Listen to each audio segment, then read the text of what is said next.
Okay, so here we are on the inaugural episode of Fighting the Stigma. This is my friend Eric Buss. My name is Chuck Allen. As a lot of you know, I've been taking a new path in my social media life, my YouTube life. I'm really interested in promoting positive mental health and spiritual health and physical health. And someone that was literally the only person I thought of when I started this whole idea is sitting next to me now, and that's Mr. Eric Buss. So maybe if you want to, let them know a little bit about yourself, and then we'll talk a little bit about how we met, and then boom. Cool. Eric Buss. Where do I start? So a lot of you probably know me from Squid Industries. I own a vape company that our mission statement is obviously to provide solid vaping products, but also to support the veteran community and donate profits to veteran nonprofits. And then basically just build a community around positivity. That's our mission statement. That's what we're going for. And I guess Absolutely. I'll talk a little bit. And a huge part of that would be the Facebook group that is linked to Squid Industries, which is the Squid Vapor Group. And it's literally one of the most positive, but not in a cheesy, fake way, places that you can find on the internet, if that makes sense. So it's actually walking the walk and not just talking the talk with what Eric does. And that's why I was that's why I really wanted to have him involved in this. That would be the community. I sort of found a home on Facebook before doing Instagram or any of the other social media sites. One of the things I noticed about a lot of social media is just how constantly negative everything is on there. And I wanted to create a bit of a sanctuary, a bit of a place where we could commune. You know, we're all sort of vapors and we do that. But we're posting about fitness stuff. We're posting about real life stuff, work stuff, tattoo stuff, just whatever.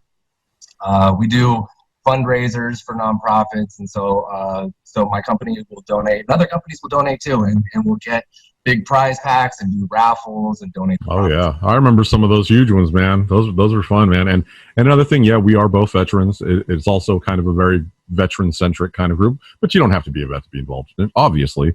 But it's something that we both care deeply about. And that kind of brings me to something that I was also really stoked to have Eric do this with me with, is the fact that he has some real life experience in counseling veterans. And maybe you could tell everybody a little bit about that. Yeah, I mean, okay, well, where do we start? So I served at the beginning of OIF. I was in from 2000 2003. One of the first to go out in the Persian Gulf. Spent about 8 months there. And when I got out, I mean, even when I was in, I was a mess. I went to Captain's Bass more times than I can count. And when I got out, that kind of continued. At the time, I was drinking too much. You know, I was fighting. I was doing drugs. I was just a mess. I was slow killing myself. Mm-hmm. You know? That's 100%. Kind of the and I'll tell you why. And it's not complicated. I could not get comfortable in my own skin. You know, every day was loaded with anxiety and depression and anger, and you know, I didn't have any language to communicate it with. I had no tools to deal with these, you know, and so I just spiraled. I just continually numbed out, you know. It's sort of funny. I look back during those times, and the times that I felt the most relief was waking up in jail. Absolutely. I can absolutely attest to that, because you know, your hands are bloodied, your face hurts, and you wake up and you're in a cell, and it can't fucking get worse. Exactly. And that's comfortable. Yeah. You know?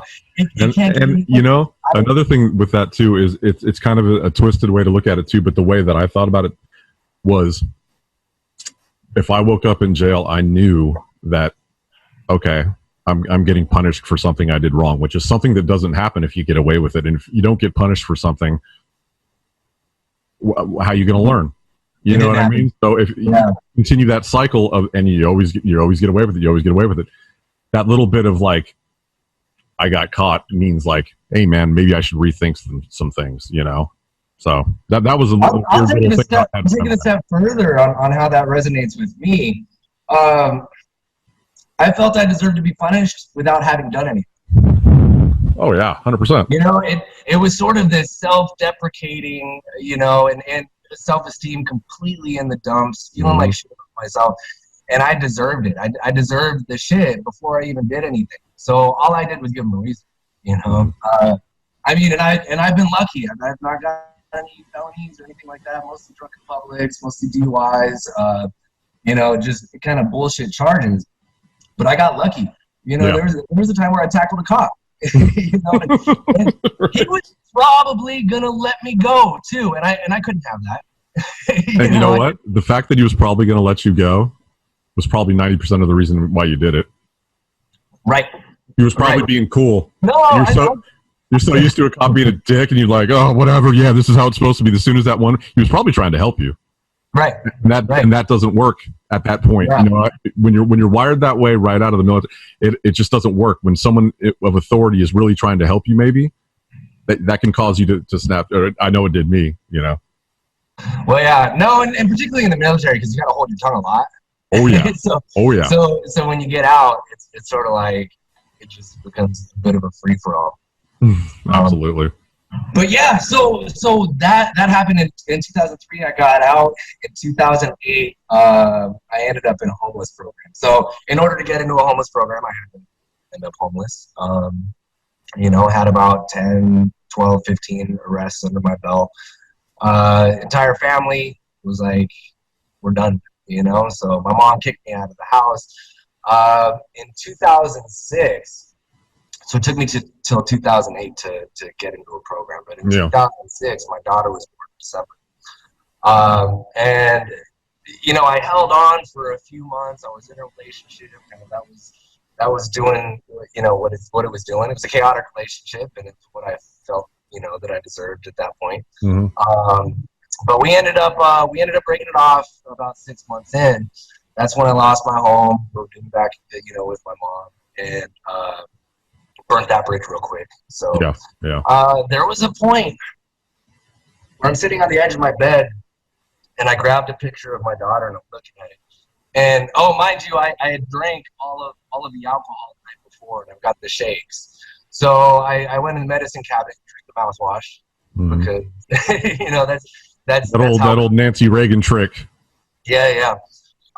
So I did that, and I'm sitting at the edge of my bed, and I'm looking at a picture of my daughter, and I grab it and I throw it on the ground, and I take a piece of the glass and I just, you know, slide it across my wrist. You know, I wasn't ready to die. I didn't cut it deep enough. I do have, you know, you can see a little scar there. I didn't cut deep enough to cut any veins or anything, but it was kind of a clear sign, and I kind of thought about that. And I looked at the picture on the ground that was broken of my daughter. You know, I thought about what kind of a legacy I'm leaving. Absolutely. You know? She's going to spend the rest of her life knowing that her dad killed himself. You know?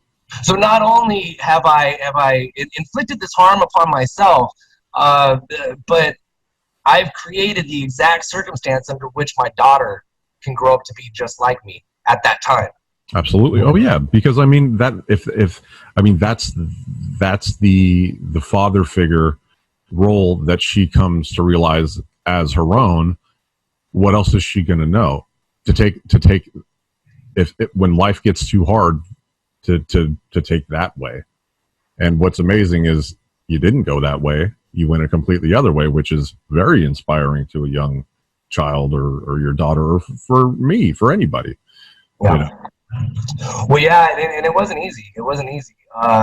So, you know, fast forward a couple days, and instead of going through with that, I ended up contacting the Long Beach VA, and they had a bit of a waiting period for getting in. It's about 2 weeks. Now, for 2 weeks, you had to show up every morning and do a breathalyzer and a piss test, all that stuff. So they wanted to make sure you were sober before getting the program, which doesn't make a lot of sense to me because, you know, like, that's what detoxes are for. Exactly.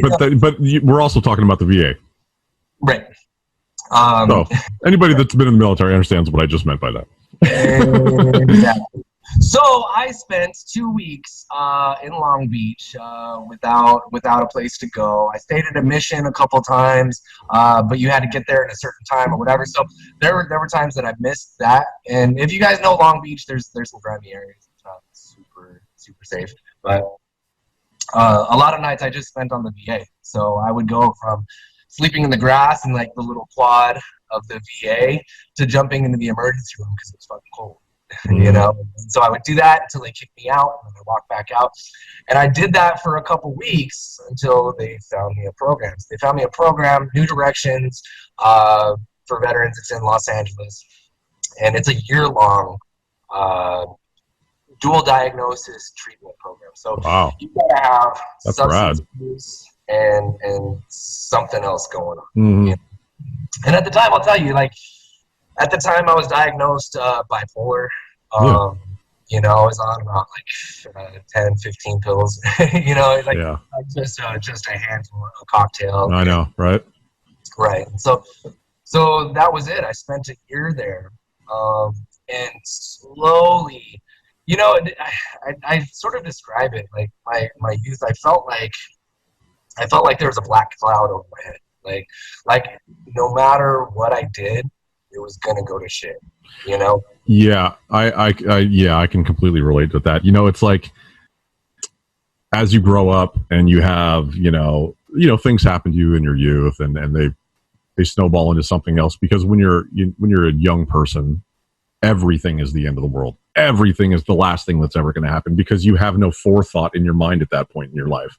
Your brain isn't developed enough to understand that, like, oh, there is a tomorrow. So this little thing that happened in high school isn't going to define you for the rest of your life. But it feels that way. And then once you get into that mind frame, it's super hard to get out, even into your, you know, like we're talking about, you know, we have a very similar story, into your 20s, even into your 30s. It can continue. You know, yeah. Still there today, you know, and it's a lot of stuff that we don't want to talk about because it's, you know, emasculating or whatever. And I'll tell you, a lot of my side, I got picked on a lot. You know, I got bullied, I got beat up all through junior high, and I didn't know how to stand up for myself, so I took it. You know, and I took it.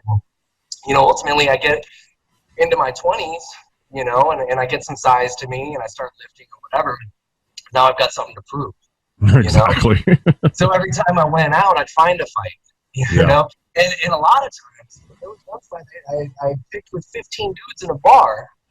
There was no way I was coming out of that a winner. You know? No. It was like, okay, well, kill me. You know? Like, that's what you're going to have to do. You're going to have to kill me. You know? Because I'm not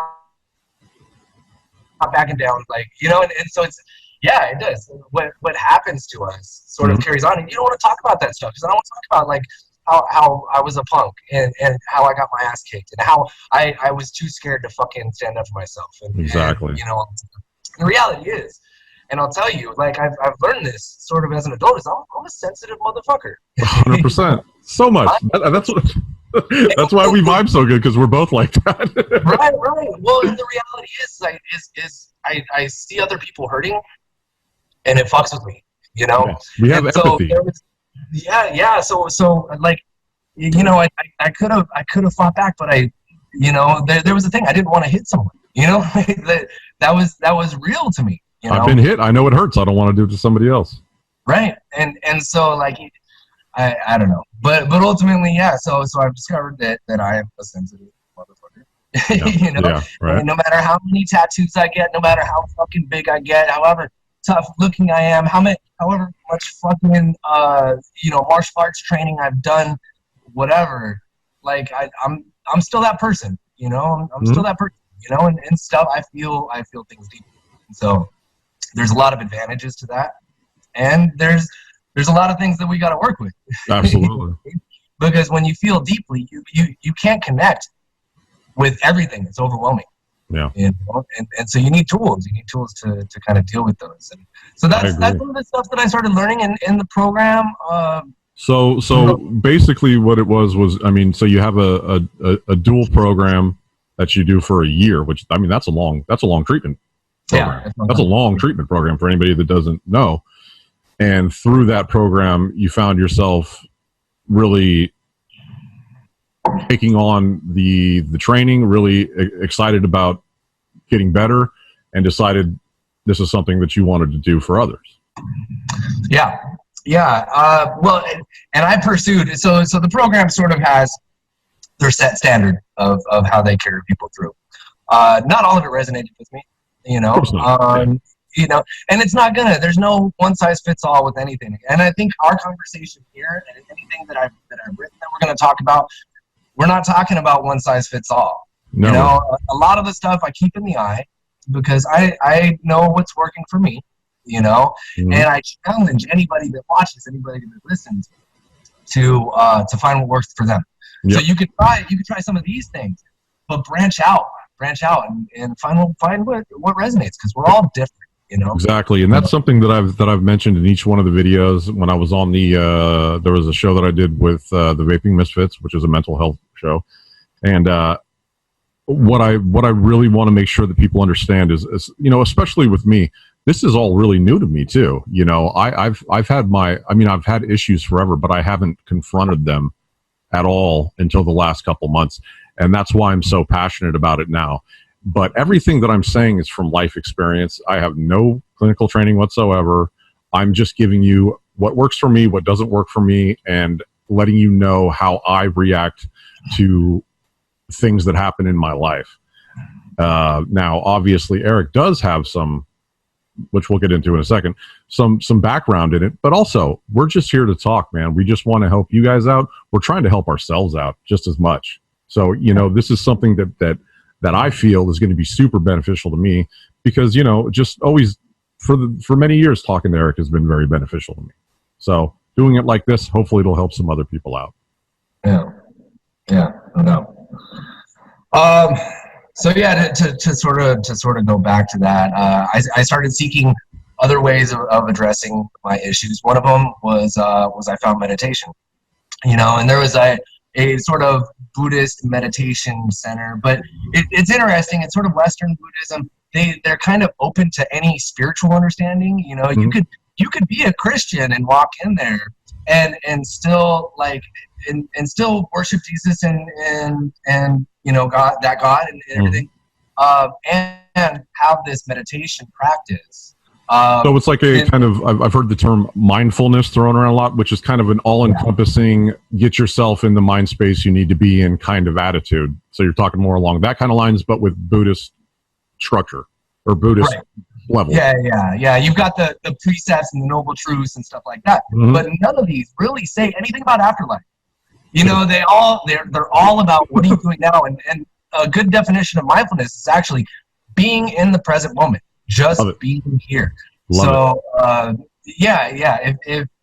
you're thinking about your history, then you're not here. If you're thinking about your future, you're not here. And I'll tell you, when you're talking about depression and anxiety, depression usually stems from your history. 100%. Right? And if you're thinking about the future, you're worrying. That's anxiety. Absolutely. So those are sort of the things. But right now, in this moment, right, I have the thoughts, and if I choose not to attach to them, they come and they go, right? That's great. Yeah, I love that. Yeah, I have physical sensation. You know, I have my heartbeat, I have my breath, I have, you know, and they'll even go through things like pain. So my back hurts right now. Well, instead of being averse to it, instead of running away from my pain, for now, as long as I can, I'm just going to kind of take an analytical point of view of it. I'm going to inspect that pain. So I've got a back pain. Is it sharp? Is it broad? Is it moving? Is it real? You know, because our minds will kind of create things too. And so we both obviously enjoy tattoos. Right. And for tattoos, me is being in that moment and experiencing that experience. I'm not thinking about, oh man, this is going to look cool when it's done. Half the time when I was really getting a lot of tattoos, I had an artist that I really liked and I trusted him, and I was there for the experience. I said, yeah, do whatever you want. I didn't really care about what was going to happen. I wanted that moment. You know what I mean? Which isn't necessarily the greatest idea. I don't actually tell anybody to do that. But for me, that's what it was about. It was about the moment. It was about feeling something at that moment. Yeah, it's forced mindfulness. Yeah, exactly. Forced attrition. No, I totally agree with that. I totally resonate. But yeah, so mindfulness was one of the things that I pursued. I also started pursuing my college degree. So while I was in the program, I had started doing, some of the basic courses. But when I got out, I actually took a year, got my certified personal training, certification, did a little bit of the personal training, but I was kind of missing that. And I'll tell you, that's where Squid Industries really stems from. Not as much my experience, as a sailor, but more my experience working with veterans. That fucking just blew me away. The fact that, for one, I was completely destitute and was afforded an opportunity because of that experience to be in a year-long program where I just separated from life and worked on myself was a game changer. Oh yeah. Then, so I was missing that, and I ended up going back to the program and seeing if they had a job. To the original one. Yeah, so I ended up working at that program for about 5 years. Wow. Okay. See, I never knew that you actually went to the original program you were a part of. I thought that it was something else. That's rad, dude. I did that program. I did another program, and then I started a nonprofit. Yeah. That's the one that I always think of. Yeah. So, I got hired on as a service tech, which basically I was handing out medications and checking people in and out and whatever. Did that for a couple years, graveyard shift. Which I'll tell you, probably had some interesting folks that you met doing that, I'm sure. I was gonna say, so that was the most amazing part of the job, and that's what clinched me. Is I'd work graveyard shift, and you'd end up sitting up with the guys that couldn't sleep. Those are the guys that are thinking. Those are the guys that are really fucking going through it. And at the time, I smoked cigarettes. That's this guy. Right? Yeah. And so at the time, I smoked cigarettes, and I'd see someone wandering the halls or whatever, and everybody smoked, which that's another vaping sort of topic, but it's there. Everybody at the VA smokes. 100%, dude. Hell yeah. Yeah, and so I'd catch him and I'd go, hey, let's step outside and smoke a cigarette, and we sit and we just talk, and it was an amazing feeling from going from the guy that had no fucking solution and was ready to fucking kill himself to being the guy that not necessarily has all the answers, but I can fucking listen. I can hold space, I can let you have your experience and be a part of that and be a part of the solution, and that. And how often is it that's really what somebody needs? There's obviously there's tons of people out there that do need like some serious help, need tons of medication, all that kind of stuff. But how many times have you run into somebody that really just needs anybody to listen to them for 5 minutes and not judge? Yeah, and not tell your shit. I know, right? Yeah. And it was a really awesome experience to be able to be that guy. And so, a couple of years into being a service coordinator, I got a promotion and I was a case manager. And so that's where I had a caseload of 17 guys, sometimes more, sometimes less, but about 17 guys that were in the program for a year. And I had to take them from detox all the way to getting a job and finding housing. Transitioning out. Yeah. And so you had a lot of their appointments and all that, but there's a lot of one-on-one and counseling and stuff like that. So. And that's rad, man, because you obviously build real relationships with those individuals. It's not like, a lot of the things that I'm going through now is, I don't have any medical insurance stuff, so I'm dealing with county hospital, and they do the best that they can or whatever. But like, it's hard to. I have a different doctor every time, so it's one of those something like that, man. That's amazing, and I'm sure it's super beneficial to the people that really, really need it. Well, and I still have relationships with guys that right. I would imagine that's what I'm saying. That's a real relationship. That's a lasting bond. It is, and I learned so much, and I'm so grateful. I'm so grateful for it because I continue to, I have a lot of veterans that reach out and just want to talk, and I'm grateful that for one I can be trustworthy, and that I can hold space, and that like literally people can tell me just about anything, and I'm not going to judge them. Exactly. It's a pretty cool feeling. That's awesome, man. So after working at New Directions for about 5 years, I ended up I was really close to finishing my degree. So I left New Directions to pursue my degree full time. Matter of fact, I was taking, I think, 20 units a semester until it was done. So I think it took less than another year, and I ended up graduating with my bachelor's in psychology. Nice. And around that time, I had teamed up with one of the clinicians. So he was an MFT, a marriage and family therapist, and he was working at that program as well. And so we got to talking, and I just had some different ideas, some more inclusive ideas on how to address veterans issues, things that are take less assumptions, and let the individual experience. And there's so much that you learn being in those shoes that you'll never understand if you haven't. Well, yeah, and you can see it on their faces, some of the stuff that doesn't resonate with them. And, sometimes you'll have to scrape them off the ceiling because, you're trying to push them into something that they're not ready for. Oh, yeah. So without the assumptions, I kind of thought about it. I thought about what worked for me and what I loved doing, which was working out and mindfulness. And so I kept it really simple, but it was just every week, sometimes twice a week, a group of veterans would get together, and I'd run them through circuit training, or we would do the Culver City stairs, or we would do something, or we'd go to the beach and get a workout, but we would do this like pretty intense, 50-minute workout. And we'd follow it with just a quick mindfulness meditation. And it was that simple. That's we rad. took some time afterwards to talk and almost have a little group therapy session. And then we'd get volunteers to come in. We did yoga at one time. We did TRE, trauma releasing exercises for you veterans that are experiencing PTSD. That's kind of a cool one to look up, TRE. So we had somebody kind of run them through that. That's cool. So you would bring in people that specialized in other things. Which dude, I've found a little bit just in my limited experiences that it seems like maybe it's not a thing that goes very much further than my little area of life. But I noticed that it seemed like some of the mental health people that I've been talking to are very this is listen to me, do this, blah, blah, blah.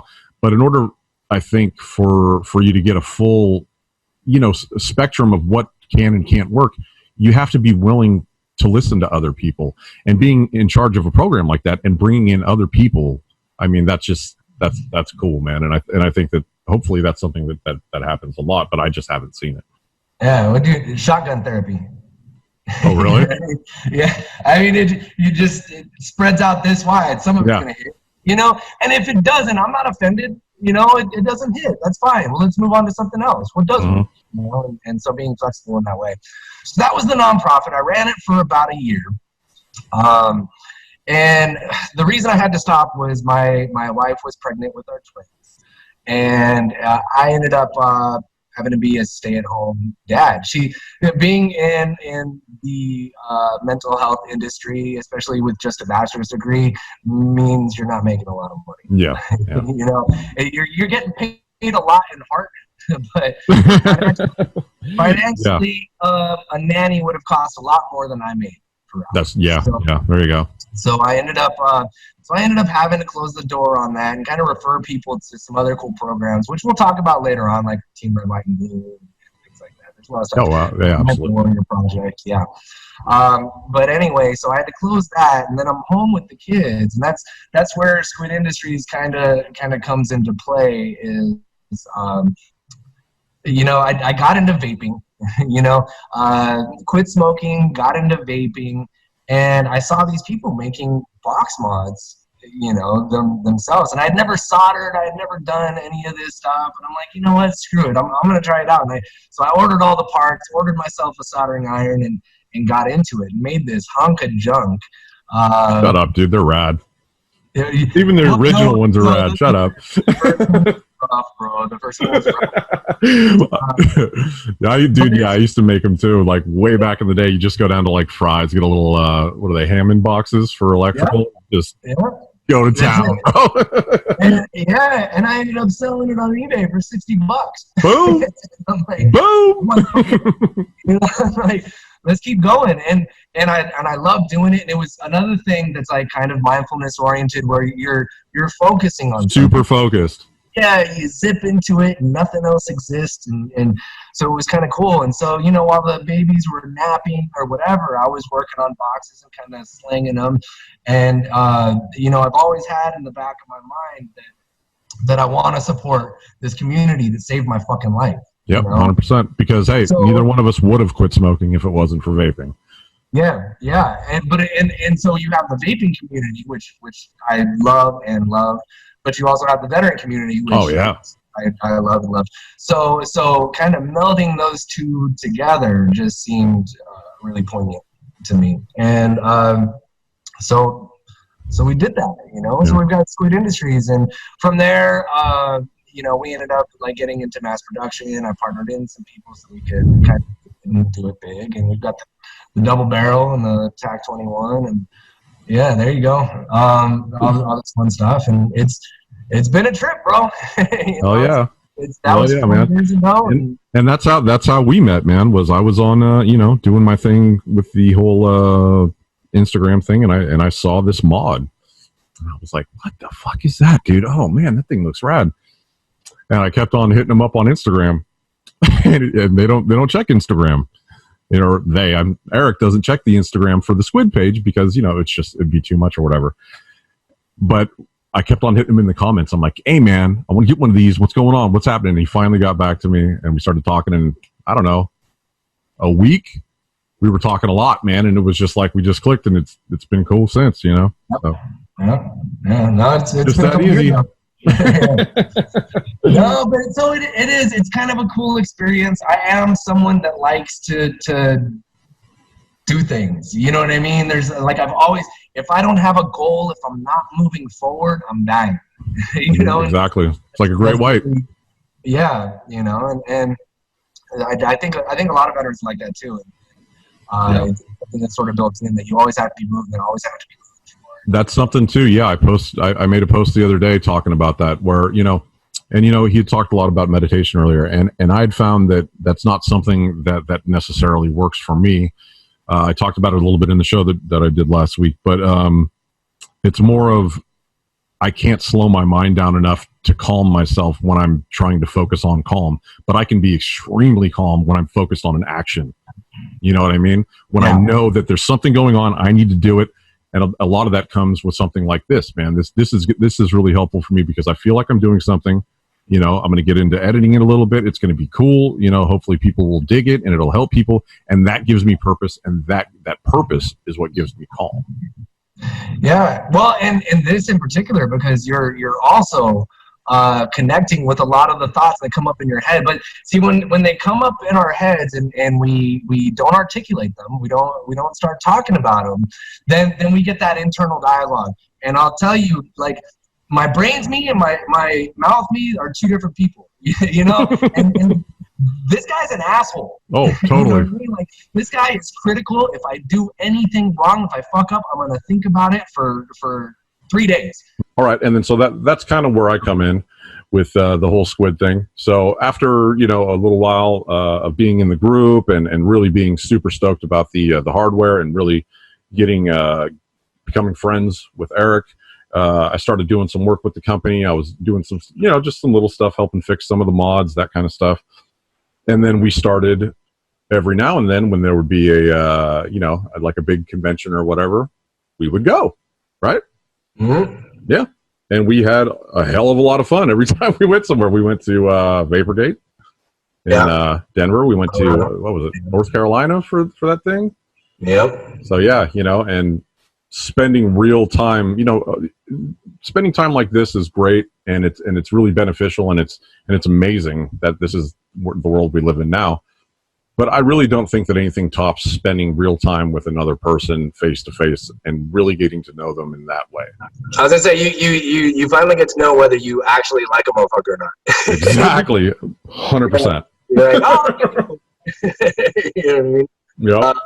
It's not just the face that you put on, but like, you know, you get to connect with the world. Yeah. Yeah, no. So it's been a trip. It's been couple of years, 3 years maybe now, four, something like that. It's been a few years. So now, since I'm starting this whole new chapter on this platform, on social media, and in my life, especially in my life, I thought, hey man, let's me and Eric get together. Let's do something to be beneficial. And what it's going to be is discussions like this, but from here on out, we're going to base them around topics, right?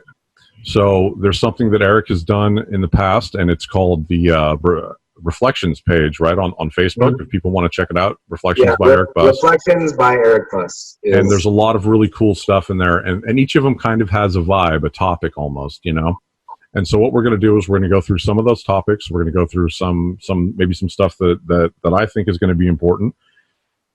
And one of the main things that we want to do is get some questions or comments or whatever from you guys, and I'll incorporate those into our discussions. I'll put it up there, and if you want to put yourself out there, you can. If you want to be anonymous, that's totally cool. What I'm going to do is I'm going to put the email address to send questions and comments to up on the screen right now. And I'm also going to put it down in the description. So anybody that has any questions, go ahead and send it to that email.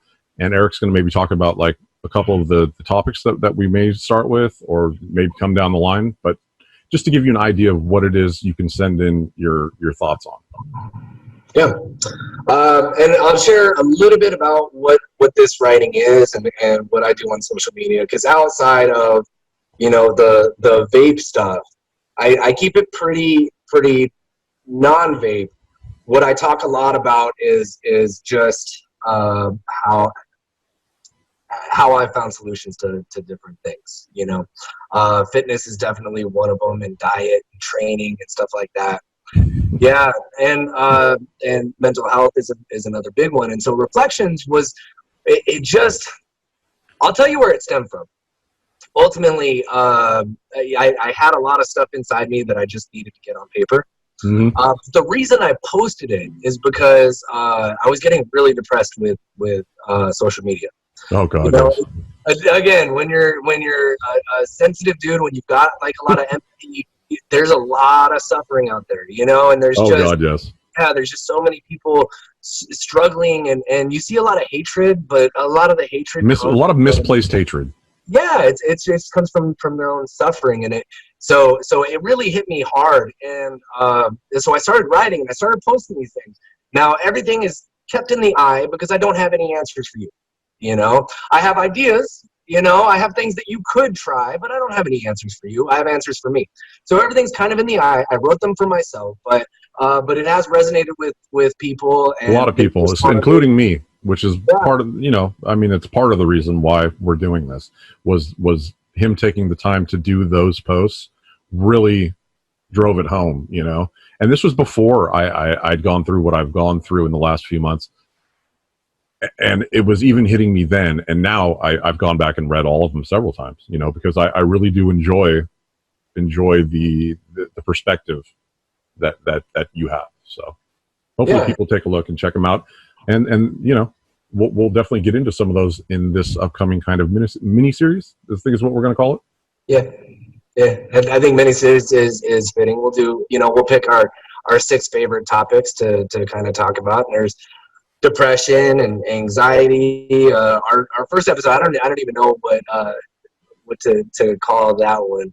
I'm reading back through it, and I've got to connect with what I was feeling at the time. Yeah. Too. Well, that's true, because we did talk. We talked about doing this specific one, but it really doesn't necessarily have a top. It doesn't have a tagline because it encompasses so much. So that was kind of my reasoning behind, like, hey, maybe we should talk about that one on the first one. But then I realized, hey, maybe we should just talk about ourselves, because a lot of you guys may not know us and maybe want to know something about us. So that's why we're doing this one, and then we'll get into those. Right. Yeah. No, and it's going to be a fun one. Definitely tune in for the next episode. And it does. It's got a little bit of a flow to it. I'll say what it means to me. I did write it with the intention of your own interpretation too, and so that's why it's great to be talking with you about it, because you may read it and feel something completely different from what I wrote. Exactly. But that's okay, because that's relevant. That's exactly why I don't want to talk about them until we do these. Right. Yeah. No, I think it's going to be awesome, because you may come, out of left field and say, and you won't be wrong. Yeah. You know what I mean? You won't be wrong. It's just, and we're on that level enough that that's a good thing. It's not like, oh, well, you don't know what you're talking. It's not going to be one of those kind of things. It's going to be discussions based around mutual respect. And so if you're for like craziness, nah, man, we're here to help. We're not here to go crazy. No, and you know what? If it sounds like bullshit, it doesn't resonate with you, that's perfectly fine too. And hit that email and tell me right there. This email right here, because that's fine too. Right. Yeah, no, if you think it's bullshit, then you think it's bullshit. It wasn't bullshit for me at the time. It helped me get through something, Exactly. and it might help somebody else get through something. And so in that respect, it can't be bullshit, Exactly. but it may not be relevant to you, and that's perfectly acceptable. I love it. Yeah. And I think that really kind of encompasses exactly what we're trying to do here. And I really, I'm really excited for the path this is going and for the future of this specifically. I do believe we landed on the name Fighting the Stigma, because that's what we're trying to do, man. Because obviously people look at people like me and Eric, and they may have their preconceived notions about what we're thinking, what we're feeling, what we're like. And we want to fight the stigma of that preconceived notion of what a man is and what a man should be, period. So I think that it's going to be a really good thing for everybody, especially me, sure, Eric, and hopefully especially you guys. Yeah. Maybe we should point out which one we're doing. Like Eric was saying, the first one we're going to be doing is kind of a fun one. So we'll see how it all goes. It's which one is it, Eric? Sunday Reflections 5. Reflections by Eric Buss. It is a Facebook page, so you can go ahead and like it. There's nothing monetary attached to this. There's no intention other than self-reflection and maybe helping some people out. So don't worry about that. But if you'd like to like it, if you'd like to look over it, read it, get your own idea about it, that'd be kind of cool too, because then you'll hear us, and it may be something completely different, which I think is kind of awesome. Yeah, which is kind of like the best case scenario. And what I'll also do is I'll post something here. You guys can check it out. And then what I'll also do is I'll try and link it in the description, and so you guys can all check it out. And then make sure that you guys send us some questions, and we'll incorporate it all into the episode. So with that, I think that we've kind of covered a lot, and we're really excited to have you guys join this journey with us. This has been Fighting the Stigma. I'm Chuck Allen. Eric Buss. Thanks for watching. We appreciate you guys, all of you.